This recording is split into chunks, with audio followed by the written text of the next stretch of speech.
வாழ்க்கையில் பெரிய பாதிப்பை ஆண்டவன் கொடுத்துருக்கான் அந்த ரொம்ப சின்ன வயசில். ஏன் அப்படின்னு கேட்டிங்கன்னா சுய மூளை இல்லாத காரணம் தான்.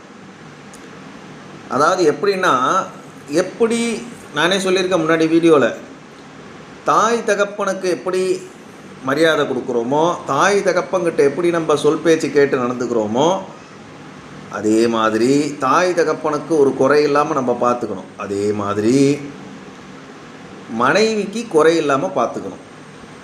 என்ன, அப்படி குறை வச்சுட்டால் அது உனக்கு வாழ்க்கை பூரா கஷ்டமாக அமையும்.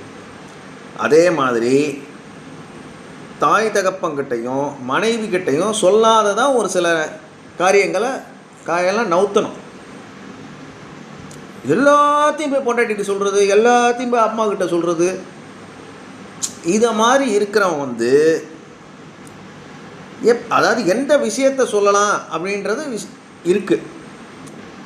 என்ன, எந்த விஷயத்தை சொல்லலாம் அப்படின்ட்டு இருக்குது, எந்த விஷயத்தை சொல்லக்கூடாது அப்படின்றது இருக்குது. பொண்டாட்டிகிட்ட சொல்லக்கூடாத விஷயங்கள்னு இருக்குது, பெத்த தாய்கிட்ட போய் சொல்லக்கூடாத விஷயங்கள்னு இருக்குது. என்ன, அதை தான் நண்பர்கள் அப்படின்னு சொல்கிறது. நண்பர்கள்கிட்ட சொல்லலாம் அந்த மாதிரி விஷயத்தை கூட. இதை எதுக்கு இப்படி நான் சுற்றி வளைக்கிறேன் அப்படின்னா, இந்த 2 பேரும் நல்லா படிச்சிருக்கான், நல்ல பதவியில் இருக்கான், ஒரு உதவி என்று ஒரு உதவி